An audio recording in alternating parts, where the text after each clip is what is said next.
Just start singing. All right, everybody, welcome back to what is the penultimate episode of this season, our Xmas Enthusiasm season, which has been brought to you, of course, by Cheetos. Cheetos, hey, we're sorry about last season.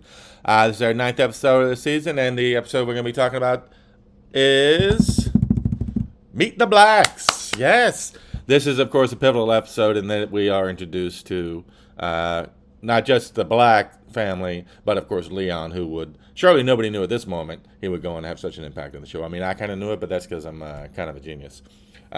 Anyway, Meet the Blacks from season 6. It was the season premiere. Premiered on September 6, 2007. I don't know why the fuck I tell you all this. What was I getting up to then? I don't know. I was in the middle of being a Manny. I wrote a book. You people didn't fucking read it, so what do you care? Anyway, Meet the Blacks. Larry's trick to avoid a party backfires on him and Cheryl, infuriating her. What else would it do? To make amends, he agrees to take in the Black family who lost their home in Hurricane Edna. Cheryl plans her own party, and Larry makes an unfortunate cake choice. All right. I should have held that till we got started with the episode, you remember, because now I'm going to go through these questions that ChatGPT asked me about this curb and everything.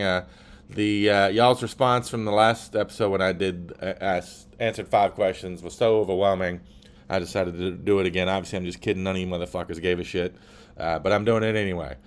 So here we go. I'm gonna 5 questions. Oh, this particular, I haven't seen the questions, so this looks like this particular section is about Larry David himself, I guess. All right, let's see. Oh, here we go. Is Larry David fundamentally right about most things or fundamentally insane? Why can't he be both? I think that's literally what we're on about halfway through in our journey of finding out. So, all right. It's been about 50-50-ish. I mean, he is at 47-42 for the season. And about around that for I'd say his career. For the whole series so far. Interesting. The next one is, what is Larry's most justified complaint in the entire series? I'll tell you, I don't even know if we've gotten to it yet. I think we have. It was the Belle Jolie line. I don't know if that's the most justified one, but to me, that's one that always cemented. The one where it's like, those dopey things where there's like a couple of lines, but they feed into one line, but then nobody knows what line. Nobody understands lines. I mean, that's what kicked off my entire thing about line justice. I spent a lot of time on a couple of seasons ago. And that scene in which Larry is 100% right, but everybody looks at him like he's crazy, is, I think, what kicked me off on even thinking of starting this podcast. So, wow, right away, 2 questions directly about Xmas Enthusiasm. Very interesting. But yeah, the Belle Jolie, I forget what episode that's from. I'll look it up. I'm just kidding. I'm going to look it up. But anyway. Now I can't remember the scenario. However, the lines were feeding. He got into one line, but then moved. Because it was multiple lines, but he was like, you should have one line, like at the DMV, then, over here, and I agree. What is Larry's most ridiculous complaint? And in any of them, any of them that are doing these things where, like, he's bending over backwards, popping a hamstring to save, like, $10. His whole fight with Jason Alexander about the tip. Remember that? All that was over $12. Over a bill that was $24. That stuff, sometimes it gets annoying. Like, I like when it gets granular and, like, little things. I do the same time. I like little things that are funny and you dig in. But then sometimes it's just too fucking ironic. I can't think of what his most ridiculous complaint is. Probably because I agree with him most of the time. When Larry gets into social conflicts, how often do you find yourself secretly agreeing with him? I mean, this is the same fucking question as before. Maybe ChatGPT isn't as fucking smart as we thought. Again, I think it's no secret. Pretty much 50-50 so far. It's not a secret. It might be to everybody else on planet Earth because they're not listening to it. But not you, right? Let's see, last one.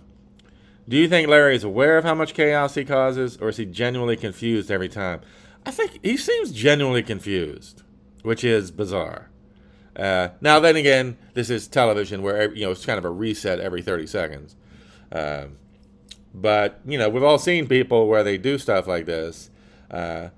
Because I don't think anybody thinks he's an asshole outside of his weird Larry David stuff.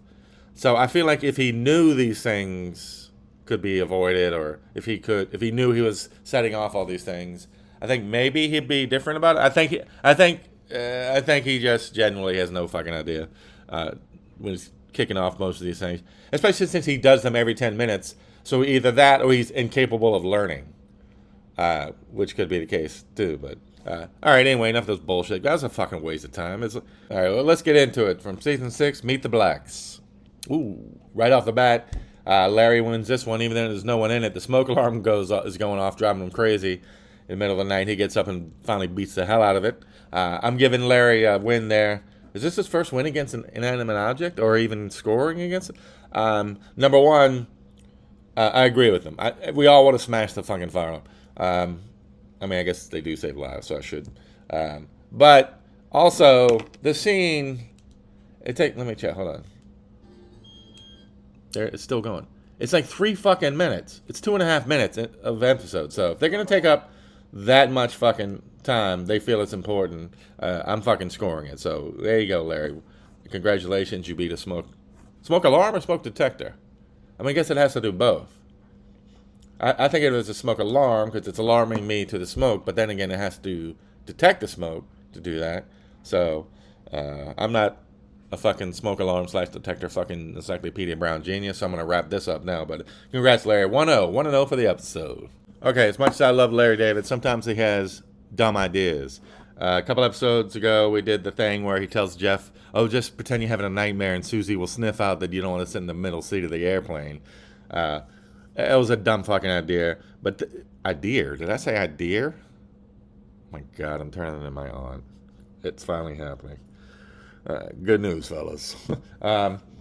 But his this episode is the one where he comes up with the idea to avoid going to a party by showing up the next night and claiming, oh, he got the date wrong or whatever, which is fucking brilliant. Now, it backfires on him, we remember, hilariously, because it's Funkhauser. But, I shit on Larry all the time here. I want to give him a little credit here. It is a fucking brilliant idea. So, and I bet you people have used it ever since he... and he's also right. It's not an argument. But, man, I've always been jealous of people with kids. Just being able to use them to get out of shit. I remember the first time I had a friend with a kid, and he was all like, yeah, I gotta go to this thing. Even back then, I was like, I just barely sniffed what the world of raising children was. And I was like, dude, you have a kid. Just tell him the kid's sick or whatever. Just fucking get out his jail free card forever. But, so, anyway, kudos to Larry. Kudos? What the fuck is wrong with me? Okay, I have to say, I've seen this episode a million times because I love Leon and I get excited about this season and everything. I didn't realize Cheryl's just now telling him, hey, you know what? You can bring a family into your house, a family that lost their home because of Hurricane Katrina. You can, have them come live at your house with you. I always assumed it had been set up like a couple of months before or something. I mean, are they ordering a pizza? Like she comes up with this thing and then boom, this family shows up at the door. I don't think I ever connected that, but I'm an idiot. So anyway, and I'm going to say this while I'm thinking about it. I'm not going to wait for them to come on. As I think about it now, I think I mentioned the kids the other night. Larry really dropped the ball / blew it with the other members of the Black family. I mean, thank God Leon, hung up. But, and he did bring back Aunt Rose for episode 2 in the last season. But they are hilarious. Kids can always be funny.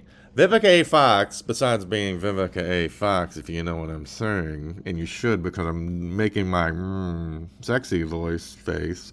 Plus, she's great. I mean, he thought enough of the chemistry, whatever, to date, even though that was bullshit. She's fantastic. I don't know why he just kind of cut them loose so quickly after a season and barely used them for that, really. So now I'm just triply surprised and grateful we got Leon to stick around. But anyway, I really feel like I don't know if he tried and maybe schedules, who knows with the actors or whatever, but really disappointing. But I'm not saying it's the same as Wanda Sykes disappearing, but really, really strange. I'd love to know if there was an attempt by him to get more out of them or whatever, but who knows. Anyway, still only 1-0 Larry. We're fucking 6 hours into this episode.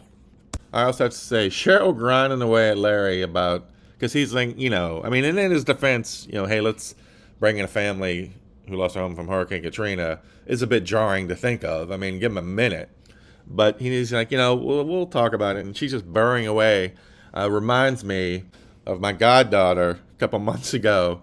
I mentioned, in passing, I was like, maybe I'll get a cat in my apartment. I love dogs. I wish I had a dog. Scooter forever. Finn. All my dogs out there, you know who you are. Shep, Riley, Rudy. I'm gonna forget some. You know who you are. I love you all. Gus, which is Lucy, my goddaughter's dog, and she's the one I'm talking about. Her beady little ears perked up, and she wanted her godfather to get a cat, and she buzzed away at me, chipping away. I was this close to breaking down and getting the goddamn cat. That's how good she was. I mean, just she's doing all the work. She's sending me, the cat photos, and all this. If she knew how close I was to breaking and like getting 4 cats, thank God she'll never listen to this. But anyway, just a little something there, that the way Cheryl was kind of hounding him a little bit. And it was sweet, and it's a great idea and everything. Reminding me of that. Anyway. Okay. I didn't notice this before either. When Larry pulls up, he's like, okay, now we're going to do the bullshit, we thought the party was tonight thing. And Cheryl's like, what? And it's like, okay, well, one flaw in this plan, Larry, is you do have to let the person you're with in on it. And obviously, they may not want to fucking, turn around and go home.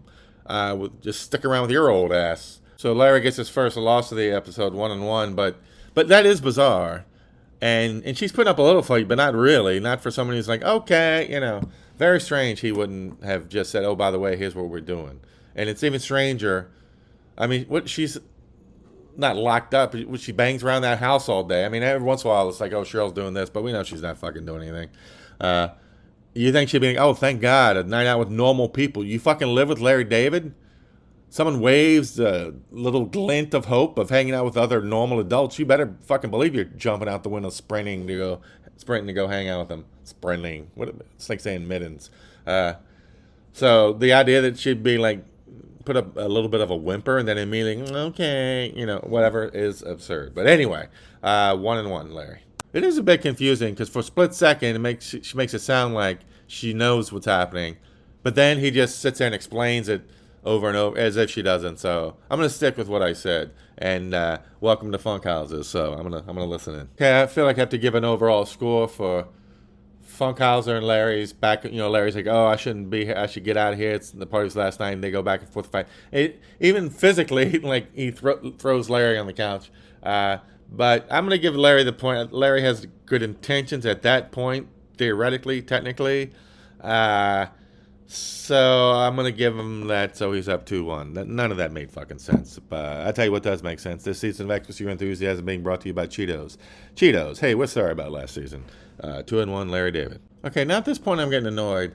Now it's Larry and Cheryl with the Funk Man, and then Jeff and Susie show up, who are their best friends. And Funkhauser's probably 2 or 3. And now Larry's all like, all right, we should go. I want to go. He wants to go. It's like, I can see you not want to go to like some dinner party with strangers or whatever, but these are like the only people on earth you like. Why wouldn't you want to just stay and hang out and have some laughs? It's really fucking weird. Anyway. And he confronts Jeff about stealing his idea, and I do have to give Larry that one. Jeff, do the right thing. At least coordinate. If you know Larry may be up to doing the same thing, and you both didn't go to this party, why don't you dial Larry up and say, hey, are you doing your thing tonight? Because if Larry is, then you have to defer. That's what the arrangement should be. You should always check in with Larry. Hey, are you pulling this bullshit with this party? No? Great. Then you can step in. Jeff, you fucked up, buddy. Although he did have a funny line in the locker room of the club earlier about being dressed up in pigtails or something. But 3-1 Larry. I'm not saying Jeff is the bigger asshole in the room, so it fits that, but it's kind of like that. But anyway.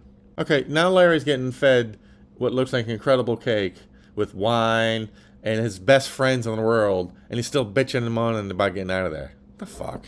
I feel myself getting worked up in a way that reminds me of when I got pissed off because nobody called me during the fucking live call-in show. But, of course, like I said, I've left that behind. There's nothing nothing to talk about there. But this is really bugging me. I'm giving Larry another easy win because Jeff and Jeff get in a fight about who gets to leave, just at the table in front of everybody. That's no good. Again, you still have to defer Larry for one, and this is a good moment. This thing about Funkhauser does about puppets, his line, I'm not going to do it. You know the show, just watch it. All top 3 all-time current moments. Number 1, it's Funkhauser, and it's automatic. I mean, the way he says you with your puppets, all-time great. I can't even describe it. Larry's up 4-1 this episode, running away with this bullshit. Okay, now they're all playing some game. It's like, I forget what the fucking game is. But you're supposed to ask, they say, what girlfriend or wife of your friends would your husband like to sleep with? And then the wife's supposed to guess. And Cheryl's pissed off because Larry says Cha-Cha, Richard Lewis's girlfriend. Now Marty Funkhauser fucked them up because he went before and he said his wife, and they got that right. So right away Larry's on his back foot, and it is a complete setup. I'm telling you right now, Larry wins this. It's complete entrapment. I mean, he thinks he's just playing a dopey game. Everybody's supposed to have fun. Well, if everybody answers that question with, gee, the person who's sitting next to me staring at me, then both of you fucking suck.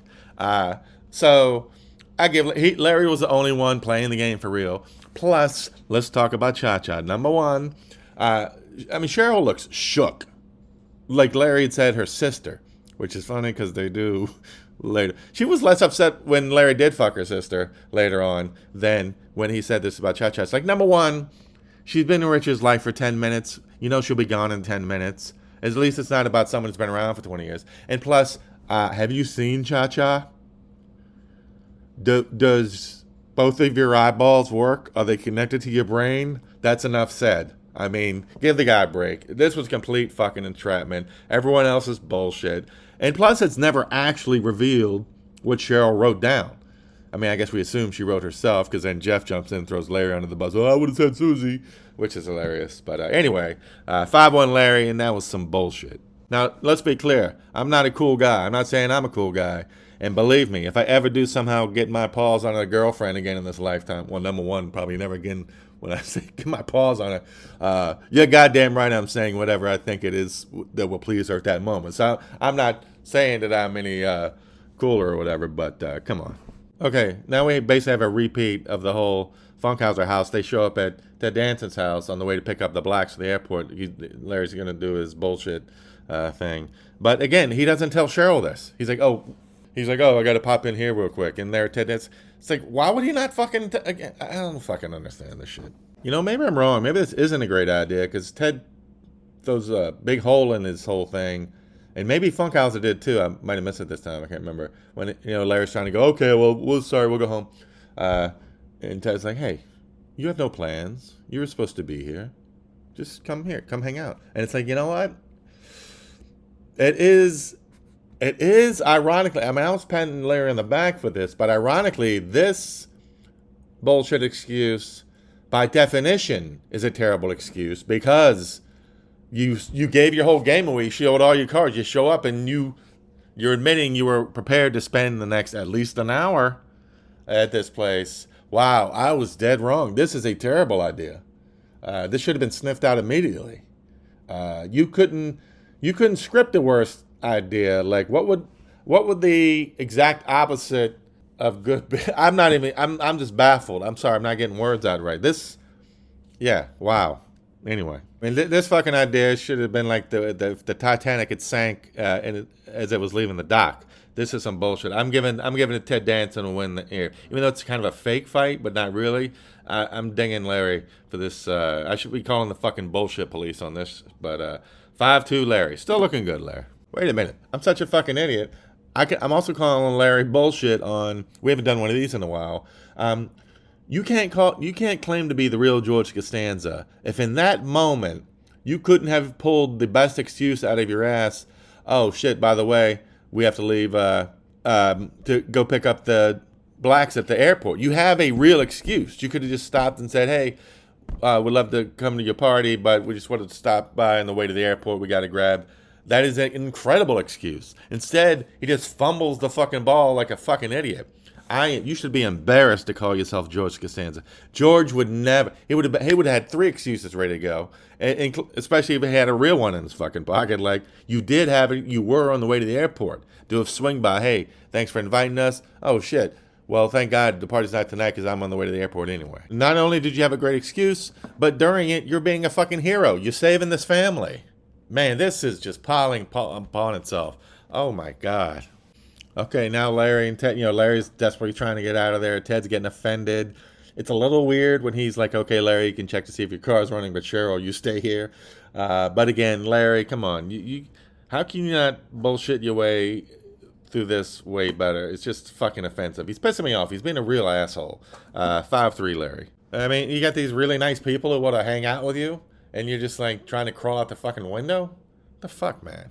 Okay, now we get a replay because the Jeff scene from before. Now Richard Lewis shows up, hilarious. Again, sorry, Richard, you got to coordinate with the king here. Even though, as we've discovered, it is a incredibly, singularly, uniquely terrible idea by definition of itself. I'm trying to fold it back in and collapse on itself like a black hole in the universe, but I'm not doing it. And now we see Cha-Cha for the first time. I mean, come on. And you know what? Thinking about, I think she was in maybe 2 episodes, but I recently listened to the Wayne's World episode of the Rewatchables, and I agree with them. It's weird that her career should have taken off more. She should have been, not just because she's smoking hot, whatever, but she's funny. She seems cool. I don't know. I agree. I don't know what happened there, but easy win for Larry. I wonder how many times throughout the series we see multiple scenes that are identical, but Larry's just switched out the person about the same thing. I wonder if that's a thing to start paying attention to. Who gives a shit? 6'3", Larry. All right, come on, Larry. Larry gets another easy win here. Richard confronts him. He found out that Larry put name Cha-Cha in that game, and it's like, come on. Besides that just being ridiculous to confront someone. Again, Larry thought he was playing a game. And again, Richard, gee, I wonder why you're dating this woman who's a quarter of your age. Again, not to say, even her character was bubbly and great. But come on. Who else is Larry going to say? Look at her. Richard's being ridiculous. 7'3", Larry. All love for Richard Lewis. We love you, Richard. 7'3", Larry. All right, we get a Seinfeld sniff here. Larry's like, oh, your name is Black, huh? That'd be like if my name was Jew, which is just like the old, the one with the book detective by what's-his-face who was in Boogie Nights later, and his name was Bookman, and I think it was Kramer that said, Bookman, that's like ice cream man's name being Cone. And so I'm going to give Larry a little break here, but a little double dip in there, Larry. That's okay. We love you. All right, now Larry's having Larry's hosting a party for the blacks. He confronts Funkhauser because when they went to get a cake, and they're like, "Oh, get us one Funkhauser." It turns out to be a large African American penis cake. It's an erotic bakery. So Larry's pissed off. He says, "How can you make me eat a penis?" And Funkhauser's like, it was a penis. It was great, blah, blah, blah. And I got to side with Funkhauser here. If you love the cake and you did not know the cake was part of a penis, because obviously you didn't see the whole thing together. It's like a tree for the forest. Not really. Forest isn't delightfully tasty. Anyway, I'm with the Funk Man. You had no beef then. You got no beef now. Fuck you. 7'4", Larry. Okay, now Larry's apologizing. This fight with Loretta. She's pissed off because her cake showed up and it was the dick one and her kids saw it. But it was no fault of Larry's. I'm ruling with Larry on this one. Plus, it's an adult party. But then again, it is for that family. But he didn't buy the cake. Jeff did. So, yeah, I was right. Sorry. He didn't even buy the cake. So, I'm giving Larry that one. 8-4, Larry. Ooh. I mean, I sound like I'm on the take for Larry. I sound like I'm being paid by Larry David for this episode. Listen to me. I'm stammering, sweating. Which reminds me that don't forget this season of Xmas Your Enthusiasm is brought to you by Cheetos. Cheetos. Hey, we're sorry about last season. 8-4, Larry. We're coming in the home stretch here now. Let's try to keep it together. Also, I've said before, I hate the way Larry eats, but there's one bite of this fucking cake, the penis cake, that he's been gnawing on for like 4 minutes. I don't want to make is it hard joke here, but it's fucking ridiculous. Jesus, I should give him the loss against this fucking bite. because apparently it's overwhelming him like he's at fucking Normandy. Historic moment of this episode. Hello, Leon Black. Welcome forever. Yes. Oh, all right. That's it for the scoring. Larry gets foisted on his own petard or whatever, this stupid idea. I can't believe I've spent 20 years thinking this was a great idea of his, and it just collapsed before my very eyes tonight. So good episode for Larry, though. He goes 8-4, which takes him to 55-46 as we head into the final episode of season 6, which at that point we will be exactly halfway through our run for XMAS enthusiasm. Dry those tears. Still plenty left. Some say too much, and that some is me. Anyway, thanks for listening, everybody. Don't forget this season is brought to you by Cheetos. Cheetos. Hey, we're sorry about last season. Thanks, everybody. We'll see you next time.